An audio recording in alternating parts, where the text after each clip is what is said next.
नमस्कार।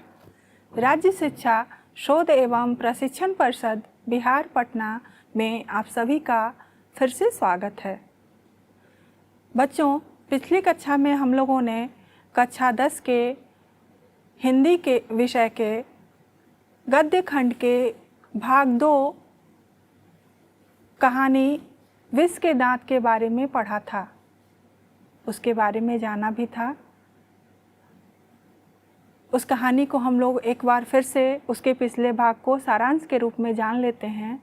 कहानी थी कि सेन दंपत्ति के यहाँ 5 लड़कियाँ, 1 लड़का है और सेन दंपत्ति अपने लड़कियों और लड़कों के लिए अलग अलग नियम कानून बनाते हैं। जहाँ लड़कियों को बहुत सी बातों की आज़ादी नहीं है, वहाँ उनके लड़के को हर बात की आज़ादी दी जाती है। उसके अनुसार घर में नए नियम कानून बन जाते हैं, क्योंकि वो बच्चा घर का होनहार बच्चा माना जाता है। चाहे उसके अंदर कितनी कमियां हो, सेन दंपत्ति उसे अनदेखा कर जाते हैं और सुधारने के बजाय उसके कमियों को एक अच्छा सा नाम देकर उसे खुश करने में लगे रहते हैं। इसी क्रम में वे अपने दोस्तों से अपने बेटे की बहुत बड़ाई करते हैं, उसके गुणों का बखान करते हैं कि उनके बेटे में इंजीनियर बनने के गुण हैं। वो गाड़ियों को तोड़ता है, फोड़ता है, टायर की हवा निकाल देता है। तो इस काम को भी वो ये कहकर टाल देते हैं कि इन कामों को करने में इसे बहुत आनंद आता है। हवा निकालने के लिए आजकल ये सीख गया है और उसके यही सब काम को देखकर हमें लगता है कि इसमें इंजीनियर के सारे गुण हैं। वे अपने घर के किरानी के बच्चे को छोटी छोटी गलतियों पर पीटते और डांटते भी हैं। दोनों बच्चों में बीच बीच में लड़ाई भी हो जाती है और खेलने के क्रम में अभी काशू और मदन में बहुत ही ज़बरदस्त झगड़ा हुआ है। दोनों ने आपस में मारपीट की है।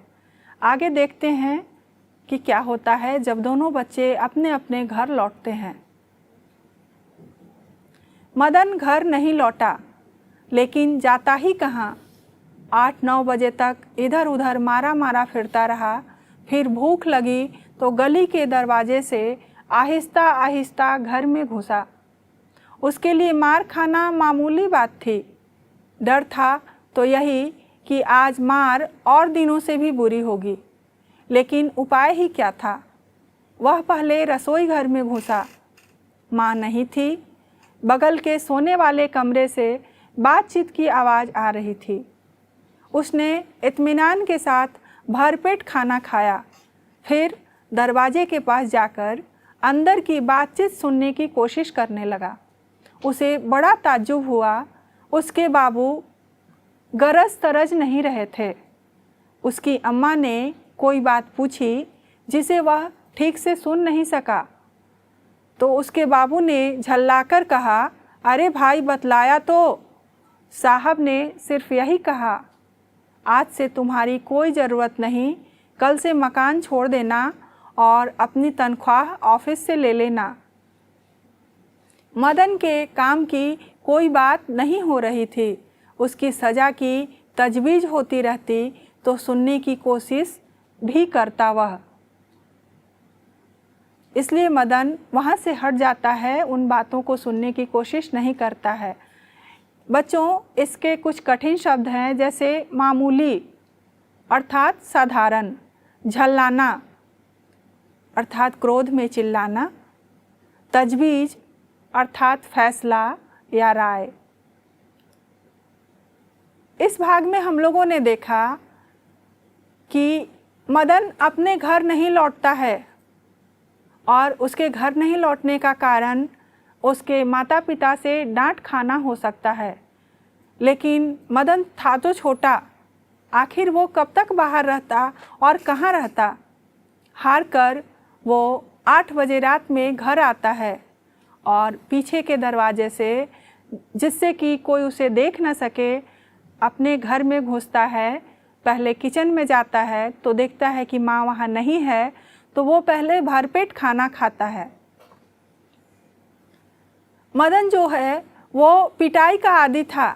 हर छोटी छोटी गलतियों पर उसे अपने माता पिता से पिटाई खानी होती थी। वो इस बात का तो आदी था, लेकिन उसे भय इस बात का था कि आज की पिटाई उसे और दिनों से ज़्यादा बुरी तरह से मिलेगी। उसकी पिटाई और ज़्यादा होगी आज, क्योंकि आज उसने कासू को बहुत बुरी तरह से पीटा था। कासू जो घर गया होगा और उसने अपने माता पिता से उसकी शिकायत की होगी, उसका भी कुछ परिणाम हुआ होगा। मदन इसी ऊहापोह में था कि आखिर अब क्या होगा। तभी उसे बगल वाले कमरे से अपने माता पिता की बात करने की आवाज़ आती है और वो चुपके से उनकी बातों को सुनने लगता है कि माता पिता कितने क्रोध में हैं, अब उसके साथ क्या होगा। वो सुनता है कि उसके पिताजी कह रहे हैं कि मालिक ने कहा है कि कल से तुम्हारी कोई ज़रूरत नहीं है, तुम हमारा घर खाली कर देना और अपने पैसे ऑफिस से ले लेना। मदन ये भी सुनता है कि यहाँ पे उसके मारपीट से संबंधित कोई बातें नहीं हो रही हैं, उसको सज़ा देने जैसी कोई बात नहीं हो रही है, इसलिए वो इनकी बातों को उतना महत्व नहीं देता है और वहाँ से हट जाता है। आगे देखते हैं कहानी क्या कहती है। वह दबे पांव बरामदे में रखी चारपाई की तरफ सोने के लिए चला तो अंधेरे में उसका पैर लोटे से लग गया। लोटे की ठन ठन की आवाज़ सुनकर गिरधर बाहर निकल आया। मदन की अम्मा भी उसके साथ थी। मदन चौंक कर घूमा और मार खाने की तैयारी में छाती को अपने हाथों से बांधकर खड़ा हो गया।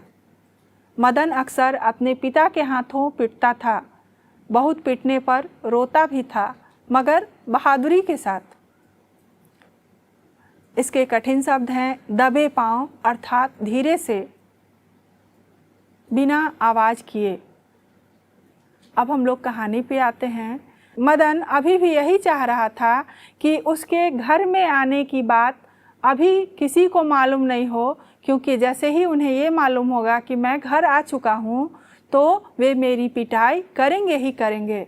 लेकिन जब वो सोने जा रहा था तो अंधेरे में उसके पाँव से लोटा लग जाता है और जब वो ठन ठन की आवाज़ होती है तो उसके पिता गिरधर और उसकी माँ दोनों कमरे से बाहर आते हैं। मदन चौंक कर पीछे की ओर देखता है, क्योंकि उसके मन में अब ये बात आई है अब तो पिटाना ही पिटाना है। वो हमेशा पिटाता था और जब वो पिटाता था तो इसे वो निडरता के साथ पिटाता था, अर्थात वो कभी पिताजी को गिड़गिड़ा के मना नहीं करता था, माँ को मना नहीं करता था कि मुझे नहीं मारो। जो मार उसे पड़ता था उसे वो निडरता के साथ सहते जाता था। इसके पीछे कारण ये रहा होगा कि उस बच्चे के मन में ये बात होगी कि गलती तो उसकी नहीं है, लेकिन मैं जानता हूँ कि आप मेरी पिटाई करेंगे, इसलिए कीजिए, मैं डर नहीं रहा हूँ। आगे की कहानी देखते हैं। गिरधर निस्सहाय निष्ठुरता के साथ मदन की ओर बढ़ा। मदन ने अपने दांत भींच लिए। गिरधर मदन के बिल्कुल पास आ गया था कि अचानक वह ठिठक गया। उसके चेहरे से नाराज़गी का बादल हट गया। उसने लपक कर मदन को हाथों से उठा लिया। मदन हक्का बक्का अपने पिता को देख रहा था। उसे याद नहीं उसके पिता ने कब उसे इस तरह प्यार किया था। अगर कभी किया था तो गिरधर उसी बेपरवाही, उल्लास और गर्व के साथ बोल उठा जो किसी के लिए भी नौकरी से निकल जाने पर ही मुमकिन हो सकता है। शाबाश बेटा, एक तेरा बाप है और तूने तो खोखा के दो दांत तोड़ डाले। हा हा हा। इसके कठिन शब्द हैं निष्ठुरता, अर्थात क्रूर या निर्ममता। हक्का बक्का अर्थात आश्चर्य से या भौचक होकर। निस्सहाय भी इसमें एक कठिन शब्द है बच्चों, जिसका मतलब होता है बिना सहारा के, जब हमारे पास कोई सहारा नहीं दिखता है तो हम निस्सहाय हो जाते हैं। गिरधर ने जब अपने बच्चे मदन को देखा तो वो निस्सहाय और निष्ठुरता के साथ, दोनों ही भावों के साथ उसकी ओर लपकता है और मदन अपनी आंखें भींच लेता है क्योंकि उसे पता है कि अब मार पड़नी ही पड़नी है। लेकिन तभी उसके पिताजी ठिठक जाते हैं और उसे गोद में उठा लेते हैं। उनके इस कार्य से भी मदन को ये लगने लगता है कि ऐसा आखिर कैसे हो रहा है, क्योंकि मदन को याद ही नहीं है कि उसके पिता ने कभी इतने प्यार से उसे गोद में उठाया भी है। मदन के पिताजी कहते हैं कि एक मैं हूँ जो हमेशा डरा डरा ही रहता हूँ और एक तू है जिसने कासू के 2-2 दांत तोड़ डाले। और वो कस कस के हंसने लगते हैं। बच्चों, यहाँ पे उनके हंसने और बच्चे को प्यार करने का कारण ये नज़र आता है कि जैसे ही वो अपने बच्चे को पीटने जाते हैं, उन्हें ध्यान आ जाता है कि आखिर सेन साहब ने तो उसे नौकरी से निकाल ही दिया है, तो अब अपने बच्चे को पीटकर क्या मिलने वाला है। और वो भी तब जब वो जानते हैं कि गलती केवल उनके बच्चे की नहीं रहती है। पहले तो गिरधर की ये मजबूरी थी कि वो सेन साहब के यहाँ नौकरी करता था और नौकरी से निकाले जाने का डर उसे अपने बच्चे के तरफ उसकी तरफदारी करने, उसे प्यार करने या अपने बच्चे की तरफ से बोलने के लिए रोकता था। लेकिन आज वो इस डर से मुक्त था, इसलिए वो अपने बच्चे को गोद में उठाकर प्यार करता है और उसे शाबाशी देता है और फिर हंसने लगता है। बच्चों, इस कहानी के माध्यम से लेखक ने सामाजिक विडंबना पे बहुत ही कट्टर प्रहार किया है, कटाक्ष किया है। हमारे समाज में एक तरफ अमीर घर के बच्चे हैं और दूसरे तरफ गरीब घर के बच्चे हैं। अगर अमीर घर के बच्चे किसी गलती को करते हैं तो उनकी गलती को नज़रअंदाज कर दिया जाता है, उन्हें उस गलती पर भी प्यार दिया जाता है और प्यार दिखाया जाता है। लेकिन वहीं गरीब घर का बच्चा अगर छोटी सी गलती भी करता है तो उसे उस गलती के लिए बहुत सारी बातें सुननी पड़ती हैं, गालियाँ खानी पड़ती हैं और पिटाई भी खाना पड़ता है। तो ये दिखाता है कि किस तरह हमारे समाज में अमीरी और गरीबी का भेदभाव बहुत ही व्यापकता से मौजूद है और उसे लेखक ये दिखाना चाहते हैं कि इस सामाजिक भेदभाव को दूर करने की ज़रूरत है। इस कहानी के माध्यम से वो हमें यही दिखाना चाहते हैं, हमारे अंदर यही भावना जागृत करना चाहते हैं कि ये चीज़ें नहीं होना चाहिए। एक तरफ अमीर घर के बच्चे को उसकी गलती के बाद भी उसे शाबाशी दी जाती है, उसे प्यार किया जाता है, वहीं गरीब घर के बच्चे को डांटा जाता है छोटी सी गलती पर भी। ये बात ये दिखाता है, इससे ये पता चलता है कि अगर बच्चा अमीर घर का हो या गरीब घर का, गलतियां तो गलतियां होती है। अगर अमीर घर के बच्चे को इस गलती के लिए कोई सज़ा नहीं दी जाती है, उसे इसके लिए रोका नहीं जाता है, तो ये कल समाज के लिए एक कलंक के रूप में उभरेगा, क्योंकि ये बच्चा हमारे ही समाज का अंग है और इस बच्चे का अच्छा होना भी उतना ही ज़रूरी है जितना कि एक गरीब घर के बच्चे का अच्छा होना।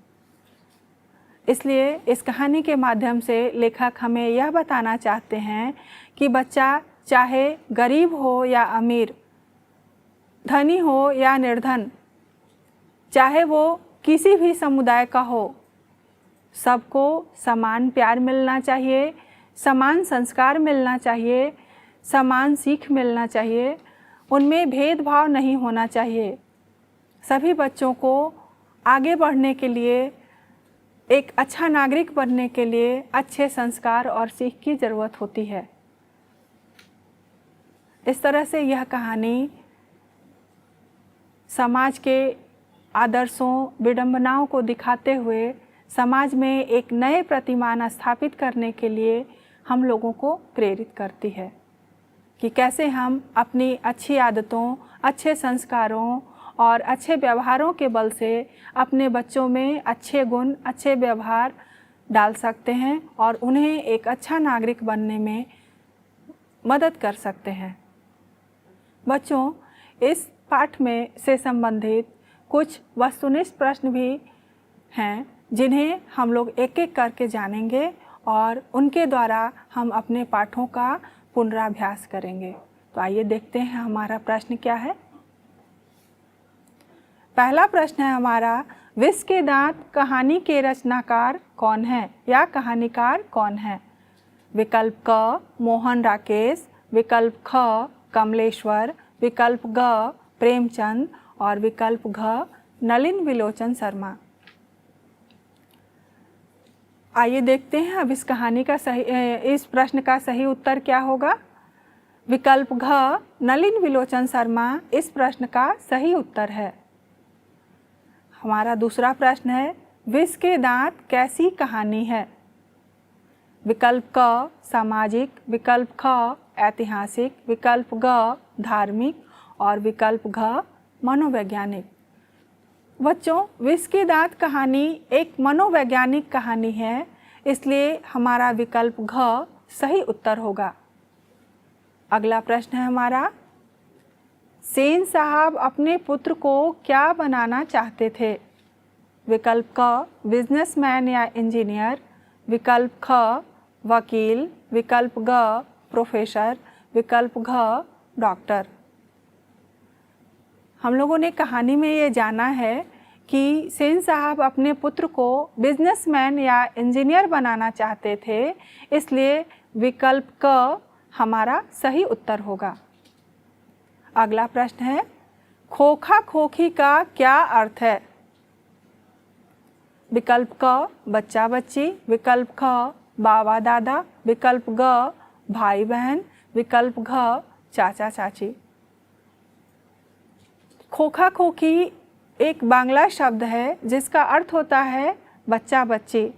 तो हम लोग देखते हैं कि कौन सा विकल्प हमारा सही होगा। विकल्प क बच्चा बच्ची हमारा सही उत्तर है।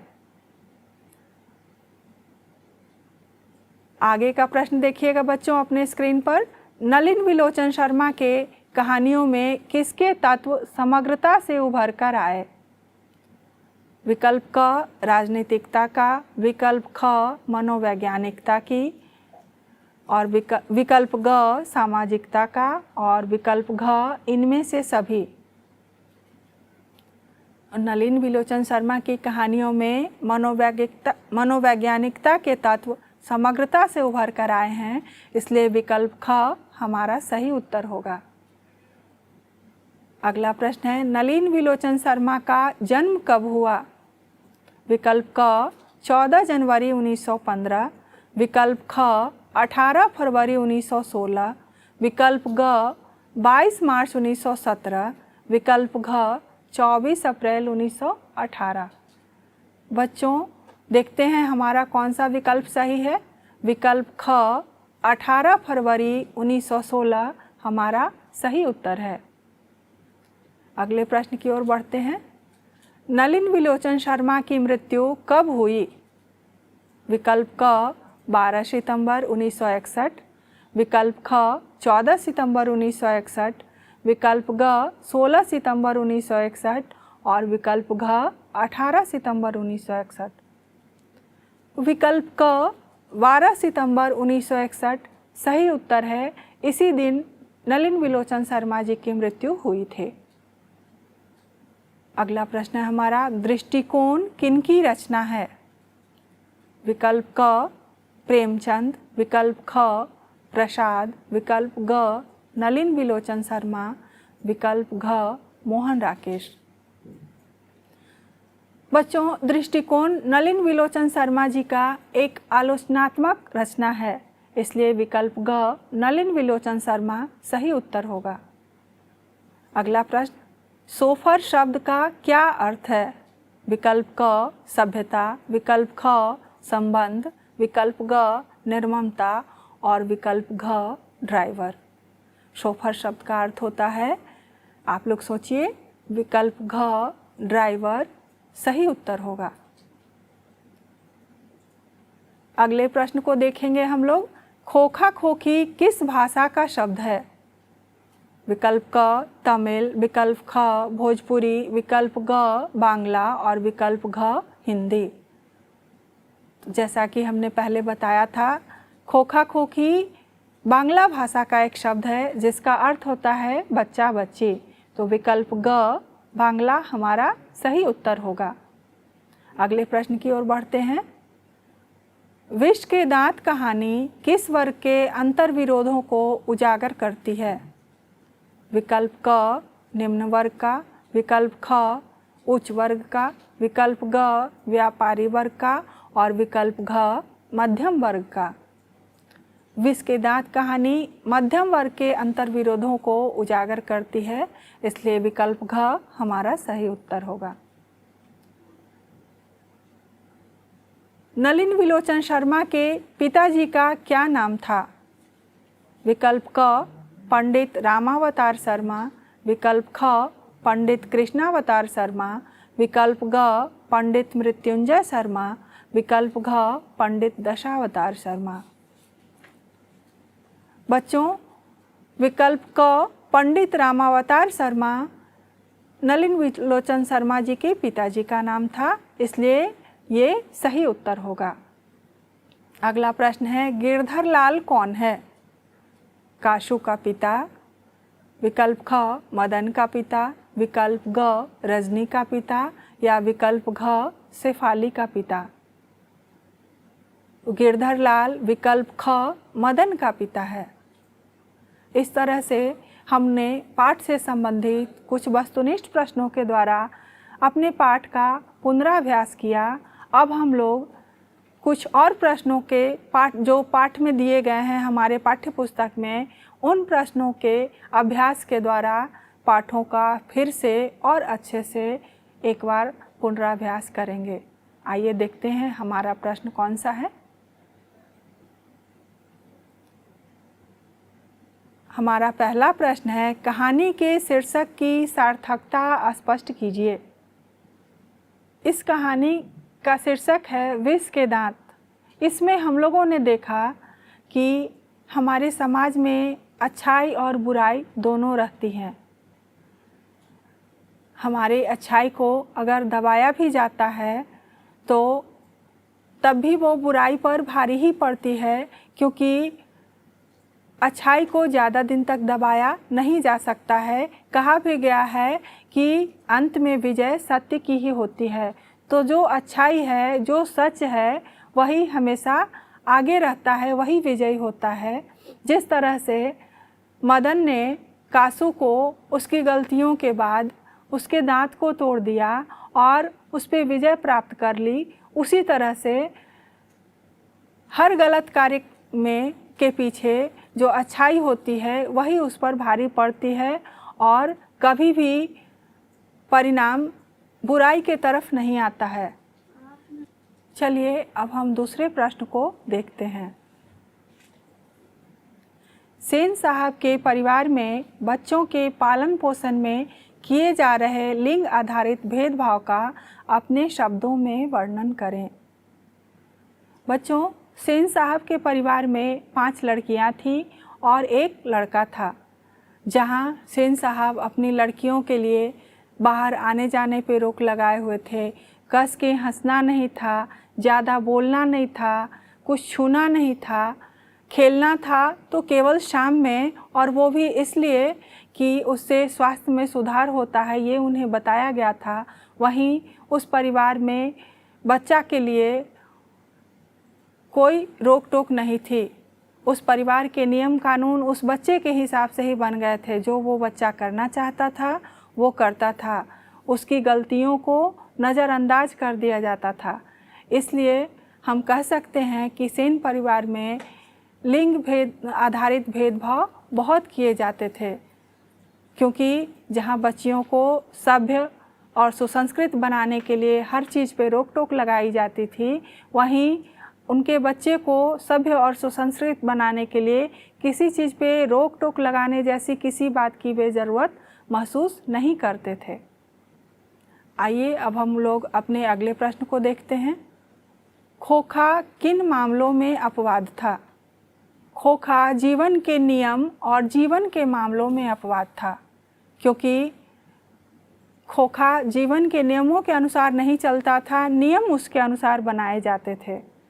इसलिए कहा गया है कि खोखा जीवन के नियमों का अपवाद था। एक सामान्य जीवन जीने के लिए जिन नियमों की ज़रूरत होती है, खोखा उन नियमों के अनुसार नहीं चलता था, वो उसके ठीक विपरीत चलता था। अगला प्रश्न देखेंगे हम लोग। सेन दंपति खोखा में कैसी संभावनाएं देखते थे और उन संभावनाओं के लिए उन्होंने उसकी कैसी शिक्षा तय की थी?